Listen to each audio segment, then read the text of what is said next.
Thank you once again, Ginika. We are a government and a responsible government for that matter. So at all times, we owe the people the obligation of clearing controversial issues, putting the record straight, informing them of the activities of government, because they own the state. No individual owns the state, and we have never operated. Governor Alex Otti has never operated the way some persons operated in the past. So it's important, we respond to these issues. Of course, the issue came up a few days ago when the governor had an exclusive interview with the veteran RITV journalist, Mr. Rufai Oseni. And all the questions he took during the interview were the questions posed to him by Rufai. And all those questions emanated from the opposition because they were allegations, and the governor needed to respond to all them. I'm actually adding this version so that those who think that Alex Otti is discussing the past or is talking about Igbazu should know that he doesn't have such time. But as a governor, whenever a question is thrown at him and said, your predecessor did this, you did this, of course, he's under obligation to also respond, because those people, former Igbazu's appointees, especially those, the former commissioner for information and all the rest of them, will always level one kind of allegation or the other. And when these things are brought to the governor, he will naturally respond. And in responding, he will definitely mention the former governor. Okay. So I'm saying this so that people will know that we've moved on with governance. And Governor Alex Otti has emphatically said it. I do not have time here. I just have 4 years. And we have a lot of things to do. So I wouldn't want to get involved in anything that could lead to distraction. That's just for clarity. Okay, so on the government, so-called government house, I need to use that word, so-called government house, because there is no government house. That is the truth. Anybody who is half informed as to how the institutions of government are run or how government houses look like will know that there is no government house. What they actually built there is governor's lodge. There are two structures, Keneka. If you look at the old government house, where we are operating from, because it's important for us to also say it, that the governor may not be operating from government house 100%, but I can tell you authoritatively that the governor is operating from this place. He doesn't live here and he can't live there now. That's the truth. All the inauguration, more major activities of the government are held here.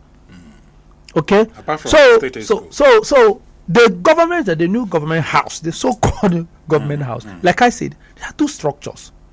If you come to this old government house, there are institutional or structural components that make up a government house. You have the governor's lodge, which will be office lodge and residential quarters. That's how government houses are built. And this is how this one is. Then you will have the deputy governor's lodge and office quarters. That is where he will have his office, he will have where the family members will live in.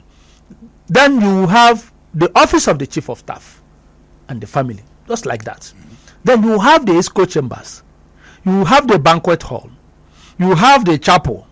You have where the camp commander, security building that will stand alone, because you have the camp commandant who will be in charge of all the different security agencies that dwell there.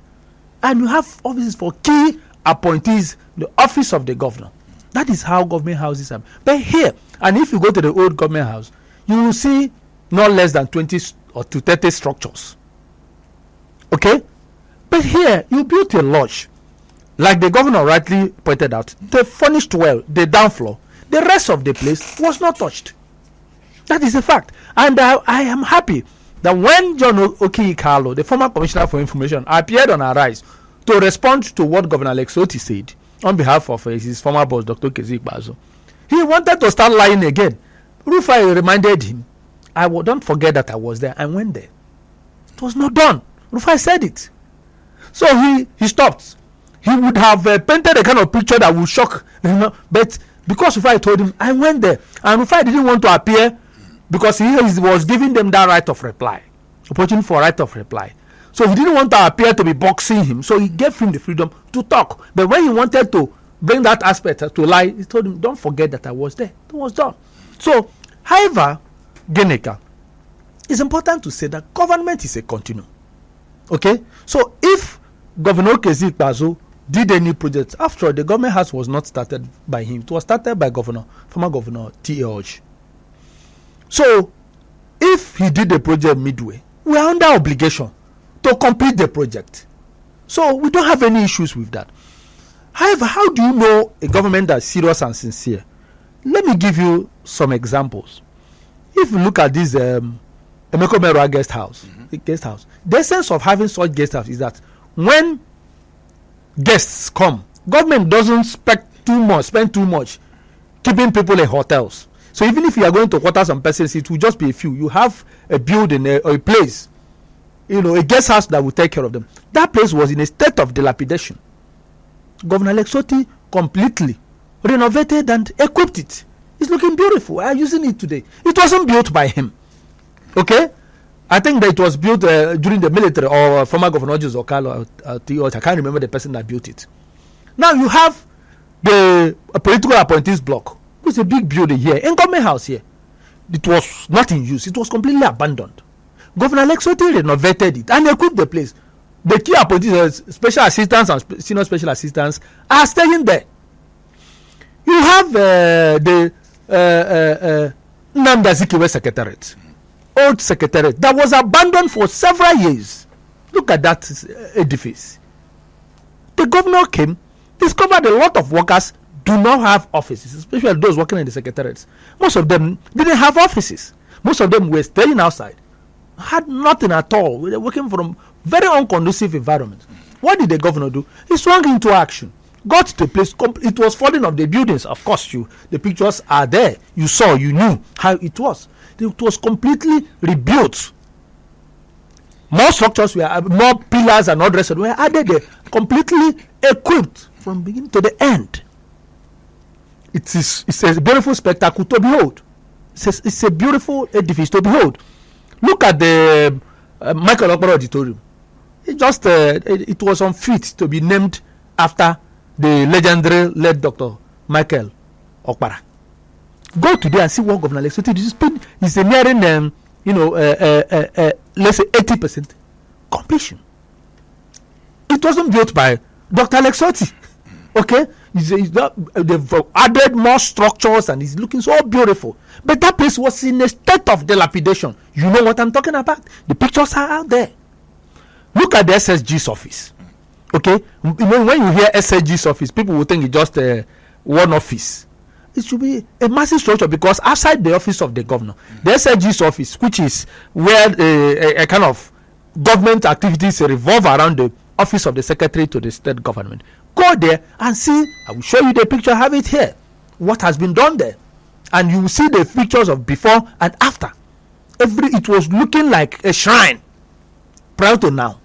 There are many of them that I can name that Governor Otti inherited and rebuilt. So the question is, Geneka, if Governor Otti didn't believe that government is a continuum, if Governor Otti had anything against the straw of believing that because it was allegedly completed by Governor Kezi Ikpeazu that he would not intend, would he have been doing what I just railed out? Just a few of them that I read out. So it's important to say that they have enough space of land there to build government house, and we had said this. So the problem was not that they built substandard design or didn't complete it. The problem is that in their usual style, they sold all the lands around that place, and the place now built up. This? They built. I can take you there. And again, am I saying what I do not know? They sold all the lands, and people have built high-rise buildings there, 2-story building, 1-story building there. So you will see somebody stand in the back, just at the back of the government house. You are seeing the entire compound of the supposed government house. And look at this old government house here. There is no building anywhere, no matter. You can stay in and see the compound. If you go to the government house, Douglas House in Owerri, except Rockview, that is even far, and you just see the first gate of the government house. There's no place, any building. I'm talking about government houses that were built decades ago. You can't stay anywhere and see the. So the issue is this: because the security of the place has been violated. You've destroyed the master plan of the place. The governor is not ready to go and start demolishing people's houses because you want to build a government house. You can't do it at this point. It is late. So over in the last 3 months, the state government, including in the executive council meeting, the idea of the issue of what to be done with that place had come up. The governor set up a committee. Recommended there are multiple recommendations. Some people talked about resorts. Some people talked about 5-star hotel. The multiple suggestions that came up. Mentioned convention center and all the rest of them. That tells you that the government is not ready, and you can't abandon it because the place was built with public funds. Okay. So the issue of not using has nothing to do with or whatever. Okay, so Ferdinand, the issue is this: that particular place, that new government house, you know, that they said it wasn't completed and all that. I mean, that state fund that was used to set up that place. So what will happen to that building? That's the explanation I'm just giving you. In summary, I was telling you that the governor set up a committee. It's about 2 months ago, and recommendation came in. So now the governor said it has to be reviewed. So we have more inputs. Then look at the companies that may be, developers that may be selected, investors rather. We look at the type of agreement we have, whether it's going to be entirely a private sector driven or PPP arrangement with government. So it's not as if you want to, and that's what I'm explaining to you, that government wants to do something there, but you need to think outside the box and ensure that whatever you are going to use there, because that place is massive, it's a very strategic location, it shouldn't have been messed up. Don't forget, that's where the Agri Senate is and all the rest of them. So it's a very strategic area. We want to utilize it properly to the fullest. Okay, so another question to that is the issue of how much does it really cost the state to operate from the governor's house, because it's another issue that they raised, concerns about. Okay, so when people don't know what to talk, they will come up with frivolous issues. There is no government, wherever a government stays, that you don't incur expenses running a government. First and foremost, the governor has a beautiful palatial home built years before he became governor. So nobody will accuse him of using public funds to build a house. Of all the vehicles you see in the governor's convoy, the official vehicles you see the governor, it's only that innocent GAT vehicle that the governor bought after he assumed office. Why was it like that? Because he has enough. I'm talking fact, Geneka. I'm talking fact, and you can run your own independent investigation. Okay, you can run your own independent investigation. So it doesn't make any sense. You must spend money to run a government. The most important thing is that it is not your personal money. You must spend prudently, and there must be evidence of how public funds were utilized. Okay, so Ferdinand, let's move over to the next issue that we need to discuss here, and that has to do with the famous Port Harcourt Road in Aba. I understand that that particular project is nearing completion, but the controversy here is the cost of that particular project. Initially, we were told that the cost was about 30 billion naira. Yes. But according to the governor during his interview with Arise, he said that it cost about 36.5 billion naira. Yep. So we're wondering how come initially it was 30 billion, now it's 36.5. Thank you, Geneka. You know what is called variation, and it happens everywhere. When you award contract to contractors, okay, and at a certain cost, and you experience inflation, or there is an addition to what is expected to, of course, this bordered on inflation, the construction companies will ask for variation, for review, add money to the cost of the project, else they will not be able to meet the targets. That was what happened, and that is applicable everywhere. I'm not saying what is strange to those who understand what is involved in construction. That was what happened. Having said that, Geneka, we have read and heard a lot of things. The first time when the road was awarded and the PDP started raising the alarm, and I must say this, that they have a right to ask questions. We can never take away the right of anybody, any opposition person, to ask questions about governance in the state. So it's not a crime. We don't take these things as if anybody is at war with anyone. No, we speak, we respond, but it doesn't mean we are at war. So I went to the Honorable Commissioner for Works, Engineer Don Otuntere. I went to him. I said, look at what people are saying about the cost of this road. He laughed. He said I should just ignore those people talking, that they are ignorant of what is involved. That we are lucky. That was what he told me. That we are lucky that Julius Berger has been been given advance payment now to the tune of 5 billion after they mobilized to site. That they contemplated withdrawing. Because they went further to do it, to say that they will not be able to do this road at this cost. So he said that these people are ignorant of the job on Port Harcourt Road. That's what he told me. He's an experienced retired civil servant he was retired as a director from Federal Ministry of Works. He told me that. Now, let's break it down, Geneka. The former Commissioner for Finance, I think it was alleging that the road was awarded by Igbazo at 7.20 billion or thereabout.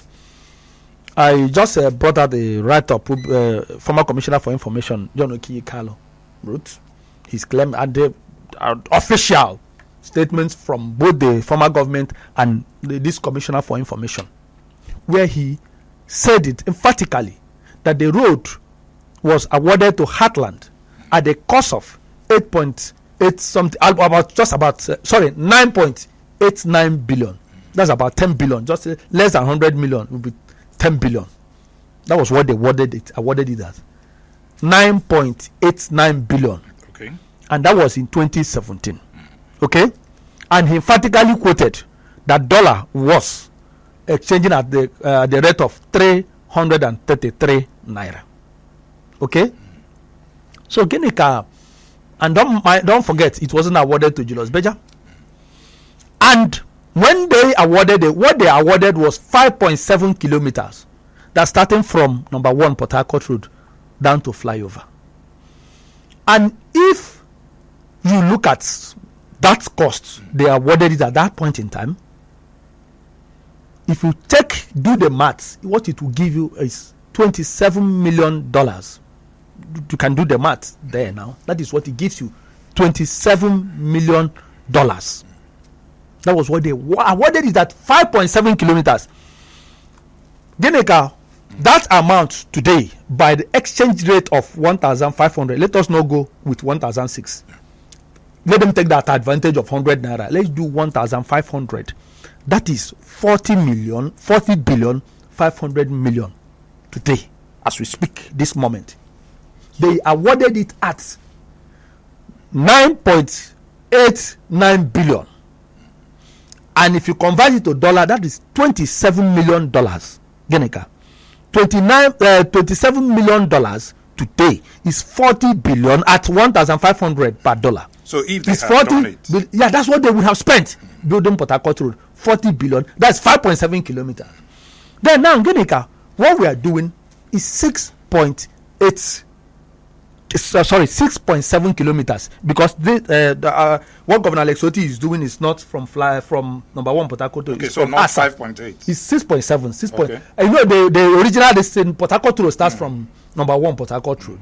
But we felt that you can't build here and leave the other side that leads to Azikiwe Bayelsa.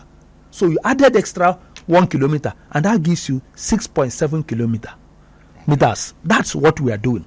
Then Geneka, you know, because they've been hyping this blackmail, and some uninformed persons or unsuspecting members of the public are beginning to believe them, that it looks like there was financial malfeasance there. Geneka, the standard length of a kilometer road is measured by width and length. The standard width of a lane is 3.65 meters. So if you're building dual carriage, you have 3.65. You may have the shoulders there, could serve as drainage or whatever. Okay. You have 3.65. Then the other side, you have 3.65, which will give you 7 point something. About 7.9 there, about 7 point something. Now, Geneka, what Aide state government is doing, because it's important to put the facts. on the table for people to see. If you are building 2 lanes of 3.6, which is a standard, and Julius Berger, let's say, is charging you 1.5 billion, would Julius Berger charge you the same 1.6 billion when you are building 6 lanes? Is it possible? Not just Julius Berger, any construction company, any contractor, is it possible for them to do? So each lane of this Port Harcourt road, go and check it, go and measure it by yourself. Don't take my word for it. You are a journalist, you can get your people and also integrate an engineer who accompany you to that place. Each lane of that road is 10.9 meters. That's 3 kilometers. Of course, the length is not an issue. The length is 1,000 square meters, and that is what makes up a kilometer. 1,000 square meters is what makes up a kilometer.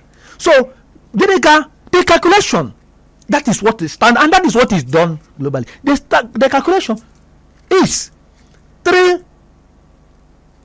kilometers now, which is 10 point something meters. 3 kilometers times 6.7 meters will give you 20.1 kilometer. That is what the road is.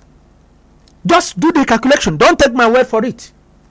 I'm talking facts that are verifiable. So that road is 20 point, by what I've told you, the road is 20.1 kilometers. Now, if you divide it, if you divide that 36 billion by this, it will give you 1.8 billion per kilometer. So where are they now? Ginika, 2 days ago, or was it? Yeah, 2 days ago, the PDP publicity secretary, Abia State PDP publicity secretary, was on a rise where they were there to abuse Governor Lesotho and say all kinds of rubbish. Anyway, we are not bothered by that. Yeah, so they asked him, say, okay, if you people are to build, your government was to build this road today, would you build it at what cost? Since you are saying what Lesotho is building is high, they said we will be building at 2.5 billion. I'm quoting him verbatim. He said they will be building it at 2.5 billion. But I'm telling you, by the statistics, the facts, the figures, this road is being done at the cost of 1.8 billion. And we're talking about 6 by length times 3. That's 20.1 kilometers. So sometimes we keep quiet, Geneka, and refrain from responding to these guys, not because they are making sense, not because they are saying it, because ordinarily they should be seen and not heard. Because these were the people that plundered our resources. They were the people that betrayed our people. Of course, our people never elected them. They were the people that demolished people's houses. Houses along Port Harcourt Road. I mean, including buildings that were nowhere close to the road that was meant to be constructed. Okay. Now, don't forget that churches, businesses along Port Harcourt Road, schools, factories, all collapsed. The spare part markets there, the legendary Igbo National, that is a national high school. It used to be called Igbo National. Maybe you were a kid then. So then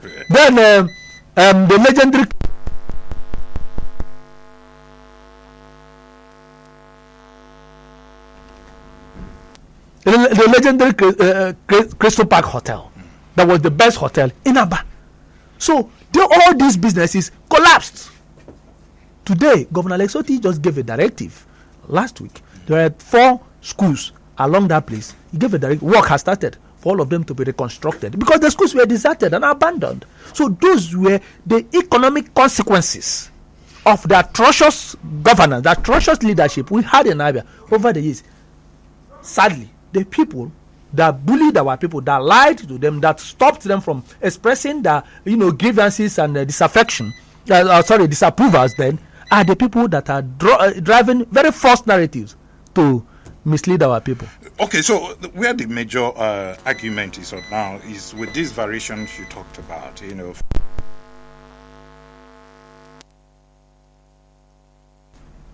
Okay, like I was saying, where the issue is now is on these variations, were they also factored in the, did they get the approval?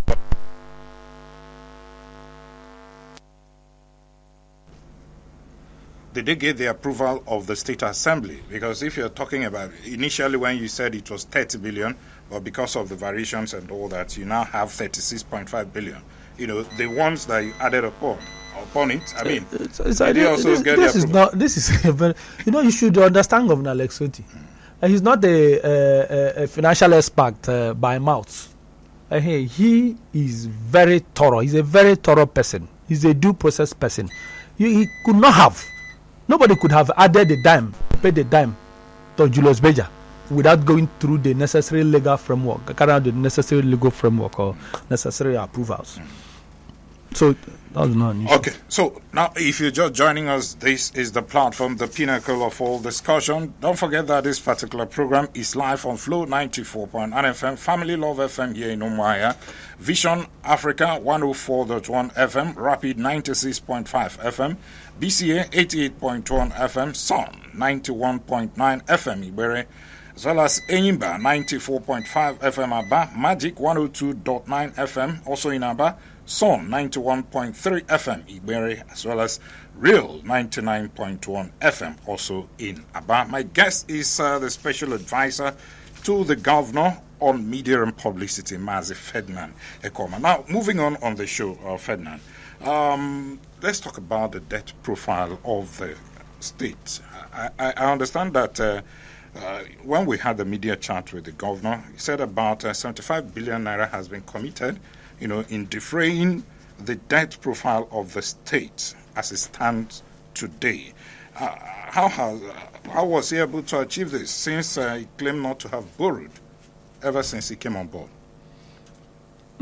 Of course, it's not a matter of claiming. It's a matter of stating the fact. Okay. Even though I saw a document, a contract financing document, these people were circulating, trying to show that he has borrowed, which shows you that they don't even understand what borrowing is and how borrowing is done.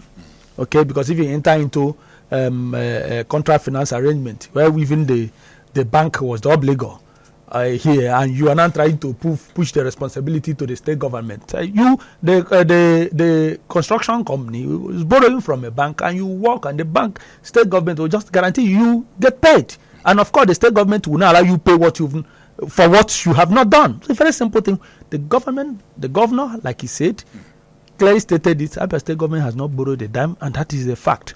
If you are asking how he has been able to do it, the same intentional act of prudence, frugality, just be frugal, plan yourself, marshal out what you want to do. A lot of projects have been executed. A lot of development projects are also, investments are being attracted. Some of them are going to take off. Some of them, the state government is not even going to commit a dime. That is why, during the campaigns, Governor Alex Otti will tell you that government has business in business. Like people will say that the government has no business in business. But the government has business in business, because you need to set the pace. You need to lead the way. You need to create the enabling environment. You need to prepare the superstructure upon which all other substructures would stand.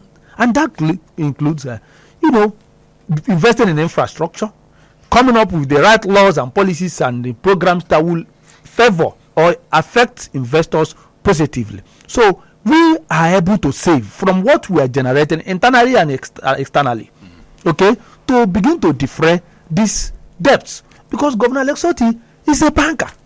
He knows how this thing works. He knows that these funds are not free money. He knows that if you do not, pay off these loans, if you don't defray this thing, that they will remain a burden. And at a point, whether you like it or not, because you can't actually predict what will happen tomorrow. You can't even predict if there will be a recession. And banks, the lenders, are under obligation to automatically deduct from your revenue, from your allocations and all the rest of them, whatever you're owing them. So the governor is very intentional about clearing the mess left behind. And so it's all through prudence and frugality and smartness in the management of public funds. Okay, so what are we actually generating as it stands today as IGR in the state, monthly? Okay, so what we met an assumption of office were about annual this generation of about 17-point-something billion. Okay. And last year we took it to 40 billion.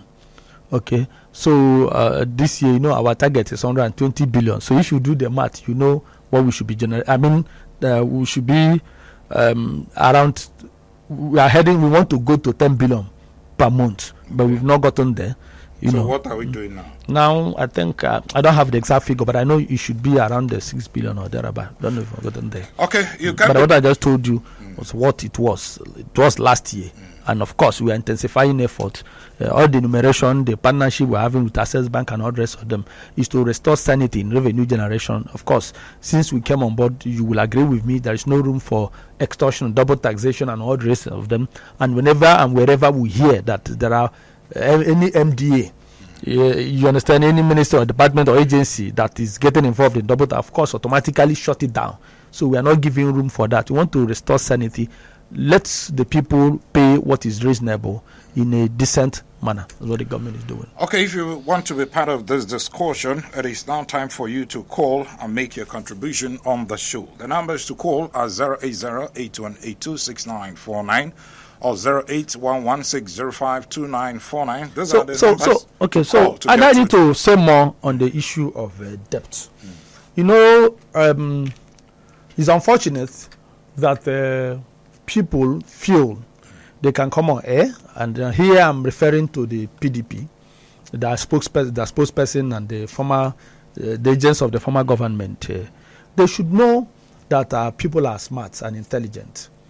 In this state, the Okezie Ikpeazu-led government, honestly, I actually intend to refrain from talking about the former government. Sadly, there are the people throwing up all kinds of tantrums that require us to respond. Ordinarily, we would have allowed Governor Okezie Ikpeazu to move on with his life. Sadly, but people still came with him or holding brief for him, maybe unofficially anyway, are saying all kinds of things, and we cannot respond to those things without mentioning him or mentioning his government. So the issue is this. For example, the PDP spokesperson claimed, and like the former commissioner for information, that the debts they left behind were debts they inherited on creation of Abia. This is vicious. This is wicked. Why are you telling such lies? Are you saying it's not true? Ginika, I don't know. Or maybe you were in Abia, or you weren't in Abia, or you didn't follow. Some of us followed things here since the return of democracy very religiously. Dr. Mrs. Ngozi Okonjo-Iweala, as commissioner, as minister for finance, with her contacts and connections, got the Paris Club to write off all our debts. Okay. I remember that before former Governor Joe Zokalo handed over at twilight of his administration, he made an attempt to borrow 3 billion. Central Bank shut him down. Okonjo-Iweala, the minister for finance, stopped him. They stopped the government from borrowing. So, claiming that we inherited, and those debts that were written off were debts incurred under the late Sam Bakwe administration. Okay, and those he borrowed, invested wisely, built infrastructure, built industry, built factories of all kinds of. Unfortunately, subsequent governments, military governments that were very irresponsible, messed up all those things. So, on return of democracy, Abia, Imo, I don't know whether Ebonyi was also involved. So they were part of Ebonyi. They were deducting those debts from our FAC allocations. Okay, now there were over deductions, and that was what led to the Paris Club refund. Okay, that was paid to Abia State. So they paid those 22 billion. That was what they paid to the to Dr. Okezie Ikpeazu's administration. Okay. Of course, they had paid a certain amount. I can't remember the exact figure, to former Governor T.O.G.'s administration. And they paid Governor Ikpeazu 22 billion. I remember the now commissioner, the former commissioner for finance, Obinna Odiako, who is now attacking us every day, was the one that was talking about the committees they were setting up to clear the arrears, old pensioners and workers. They incurred those arrears. They received 22 billion. They frittered it away. They have not accounted for the utilization of the 22 billion. Because when they assumed we were asking the question, how much did you inherit? They refused to talk. Now you received 22 billion. We ask again, how much did you require to clear arrears of salary and pension incurred by you? They didn't say anything.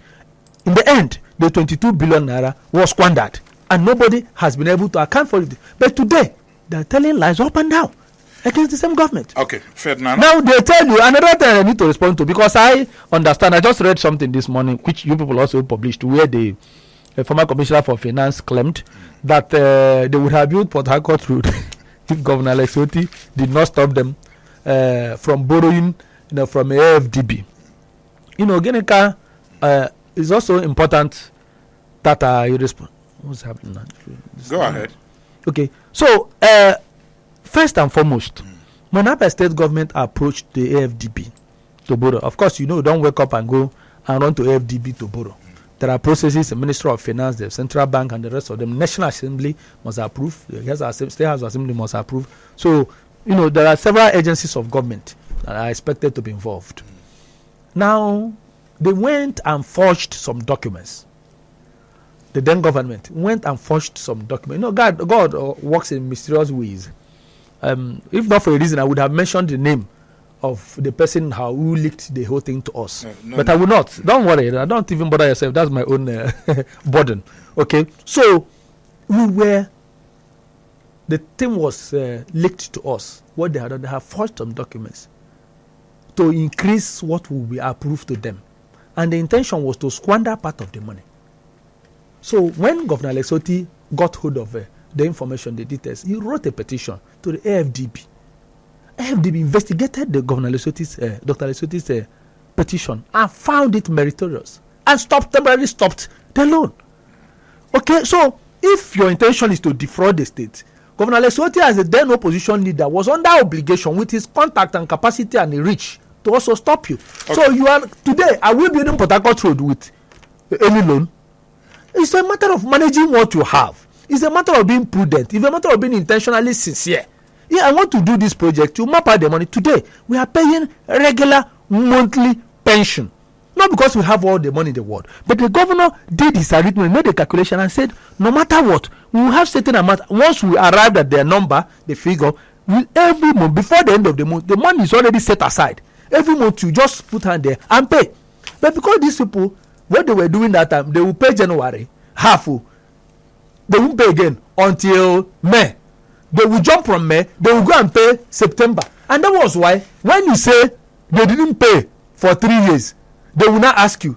They will go and look for 1 or 2 persons they paid. The kind of fraudulent things that were happening that shouldn't be associated with governance. Okay, Ferdinand, let's open the phone lines now and make it interactive. You can call us now on 080-8182-6949 or 08116052949. Those are the numbers to call.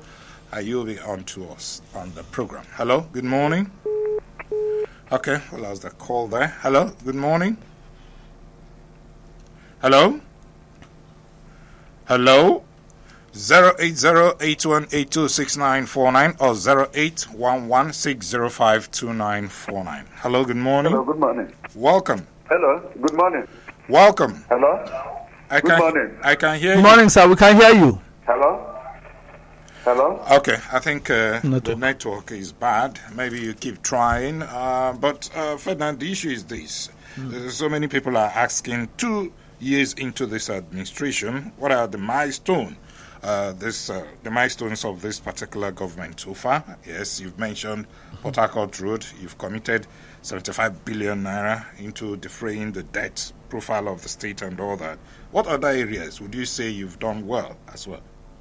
Okay, the pictures of the primary health care centers are everywhere for people to see.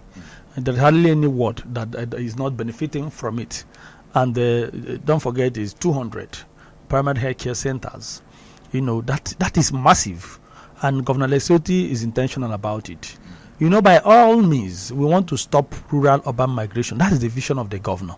And how do you do it? Once you build infrastructure in our rural communities, you have good schools, you have good health care centers. What else? The general hospitals, which the governor has given approval to be built, 21 general hospitals. And now we have taken up 7 for a start. After that, like the governor clearly stated, you take another 7. There is no senatorial district that is not a beneficiary. If you look at, let's say, Omonato, our own zone, for example, which is going to serve as a referral center for the entire Abia North, once you do that, and that's a general specialist hospital, it will serve the purposes, all the purposes you need within the Abia North axis. So somebody from Ebreba or from Onhofia will not need to come to Umuahia, or somebody from Item, from Alai, will not need to come to Umuahia. Then you come to the ward level, all those minor sicknesses, the primary health care centers will take care of them. That's how intentional the governor is. So we can humbly say that the governor is making giant strides in the health sector. The same thing in the education sector. Look at the trajectory of the policies and programs initiated by this government. Okay, the 60 years age retirement, 65 years age retirement was actually introduced by the federal government. Okay, let's see if we can take this call now. Hello, good morning. Hello, good morning. Good morning, welcome. Hello, good morning. Good morning, Hello, sir. can you hear us? Hello, good morning. Okay, so when Maybe you some now person. call, I don't Okay. know, maybe I when think you it's now some person. call, just once you notice that it has been picked, go ahead And talk. because we can hear you from this area. Hello, good morning. Good morning. Good morning, sir. Good morning to all you eminent analysts in the studio. Welcome. I salute you all. Welcome. Hello. Yeah, I can hear you. Hello. Go ahead. Hello. I can hear you. Go ahead. Hello. Okay. I think we are really having issues with It's terrible. the network there. But the issue is this. So I was talking about the other areas. You know, we are very humble enough. We really do not need to brag about these things because first and foremost, that's your responsibility as a government. Okay. Solve these problems. But the most important thing is that a lot of things are happening. Otherwise, people are seeing, people are feeling them, people are the ones testifying. So if you look at what has been done, there are many ongoing road projects, massive projects going on in different local governments, in different senatorial districts. And the governor just said some days ago when we were at the Lord's choosing camp meeting, he said we're just starting. Okay, Ferdinand, let's pause now to pay some bills. When we come back, the show continues. Stay with us. All right, welcome back to the program. It's still the platform, the pinnacle of all discussion. And my guest is the special advisor to the governor on media and publicity, Mazi Ferdinand Ekoma. Welcome back to the program. Okay, let's see if we can take some calls now. So when we pick your call, just once you notice that it has been picked, go ahead. We can hear you. Just go ahead. Hello, good morning. Good morning. Welcome. Thank you very much. Oliver Bravo is my name. Welcome. Go I'm ahead. calling you from Nissan in Imo State. Okay. Mr. Ferdinand Ekoma, thank you very much. Genica, well done. Thank you, sir. You're welcome. You have spoken well.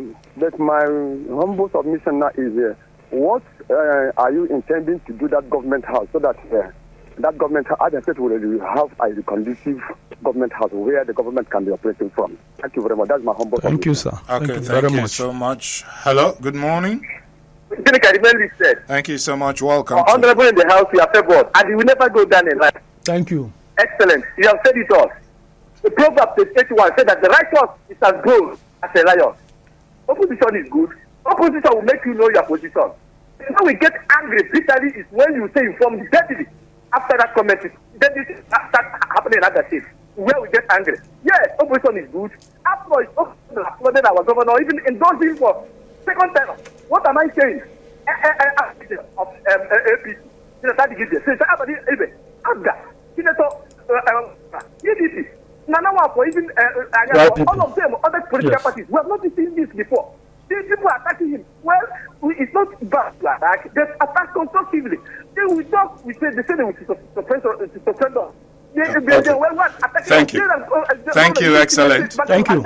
All right, thank you so much for your contribution to our Facebook page. This one is coming from Ichie Ubuifi Nanyarulgo. RCK said, we support Alex Otti 100%. I pray that he speed up all road constructions to avoid losing materials to flooding. He's doing great, and I appreciate. Well, Ferdinand, that brings me to the issue of this bank road.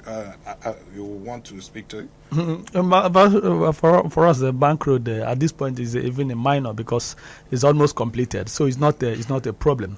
And the next few weeks, the place will wear completely new look. The road will be completed and the street lights and everything.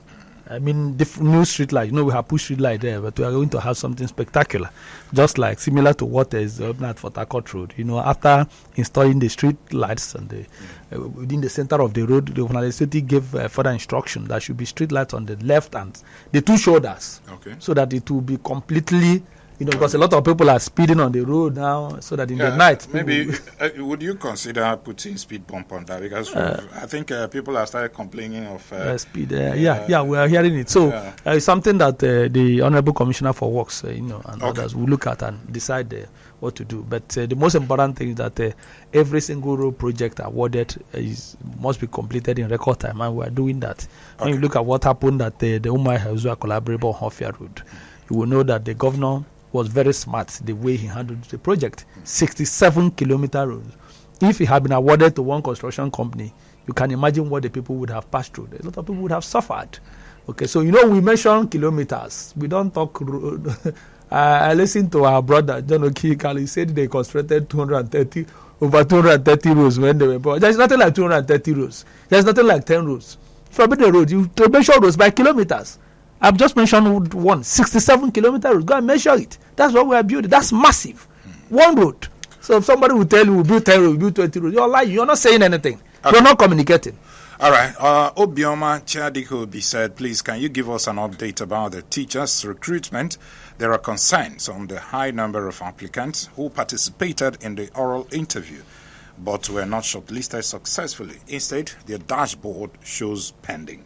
Okay, so those people that have the issues, because I engaged the Honorable Commissioner for Basic Education, there are about 600 and something persons that have that issue. And there were people whose credentials and other important details could not be verified. But the good news is that they are all going to be invited for that verification. That verification must be completed before the final decision is taken. So it's not as if such persons have lost out. And I'm sure you just are aware they just announced the release of the people, those shortlisted.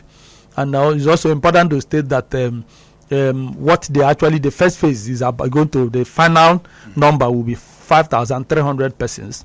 And of course, the governor has given a directive that there should be another recruitment that will, involve 4,000 persons. 4,000 persons will be selected because there is a serious explosion in our schools. We discovered that schools that had a population of, let's say, 200 are having 700 now. So it's overwhelming. And the running costs. And now I'm coming. Okay, I will talk about the running costs. And again, of course, we didn't have teachers have an issue. Remember that because teachers, a lot of them were not being paid salaries, and some of they were part of the so-called on-call civil servants. People branded on-call civil servants over the years. So most of them abandoned the schools and ran to the few that could have a place in the ministry, went to the ministry, some others left. So the schools were deserted, and that is why you go to some schools. You can just investigate what I'm saying. You see a whole school having 3 teachers. So it's an embarrassment, and that's what gave room for this recruitment. And now, beyond expectation, you're having tens of thousands of applications. So the governor now said, okay, if we admit all these people, we are going to now, between 9 to 10,000 is what we are going to admit now. So if you admit such massive number, you will also require a reasonable number of teachers to be able to take care of them, as it will be a problem. So that is what led to what we are doing. Then on the running cost you mentioned, in fact, I had a program yesterday, and I did give some explanations to the issue. This running cost, the essence of it was Governor Lesotho that came up with the idea. When people talked about how pupils and students were being extorted in different schools, because if you want to stop it, then you have to look for a way to solve the problem, or nip whatever precipitated it in the bud. So the Governor Lesotho said, okay, we have to come up with giving running costs to the people running these schools. Now, the way the running costs operates, because this is important for those in charge of different schools to know, it comes with an impressed account. The school is expected to have an impressed account. Impressed is money that is retirable. Okay, once the money is paid to you to that account, and it's not a monthly thing, even though it shouldn't be less than a month.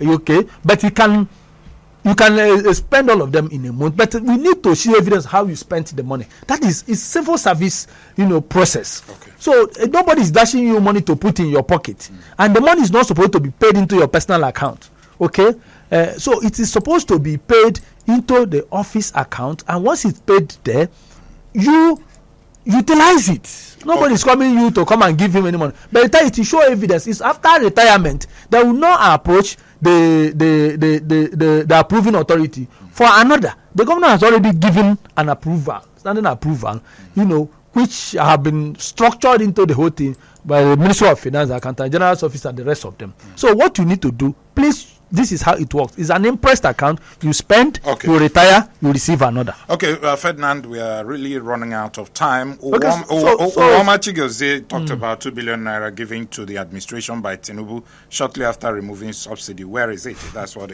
I think you Okay, thank you. Please, in the next I think what we're actually paying Kocharis should be 5 point something billion or thereabout. They are going to supply us vehicles. We said the same. The 2 billion was not going to do much for you. We said it. So because some of these things are policies, you need to plan yourself very well. You need to carefully, whatever you want to implement, not just that people are collecting money. Some went and bought even vehicles that some people had CNG. You understand? Even when you do not even have the institutional infrastructure to run CNG vehicles, some people jumped into it. We don't operate this way. Okay, so what we are really far bigger than the money, and it's also important to say that 2 billion is actually the state government money. Okay. It's not a free money; it's a loan. You understand? It's a loan. They are meant to repay. So all of us, we weren't going to because we were not interested in collecting anything. So, right. But because it was money that was given holistically to entire states. That was why we had to collect it. If not, we wouldn't have collected the money. Okay, the things that we didn't need it. Thanks. So please, if you do permit me, somebody talked about mentioned about the government house again. Okay, I don't know whether he was talking about the other one, the new one or old one. I responded to that, but let me also add, the old government house is being rebuilt. Remember the allegations and the story there that it was privately owned. And the government is actually true, but part of it. Okay. I think to the Meko Merwa family or so. Okay, it was a part of it which had been paid down many years ago since. But the former government were still pretending to be paying. We don't want to go into that because a lot of things transpired. Okay. So what we are doing, if you look at the structures we are bringing up, renovating, rebuilding in government house, because the place is well structured, well planned.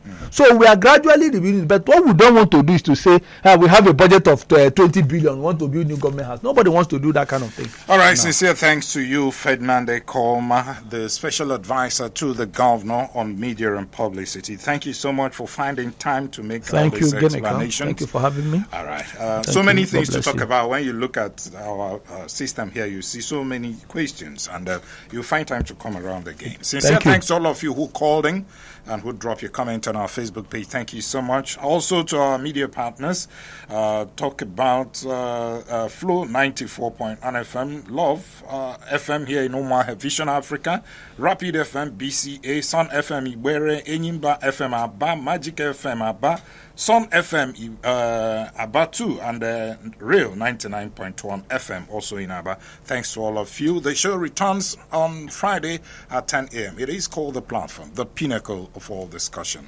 Sincere thanks to my producer, Samson Eza. My name is Ginika Oluwaha.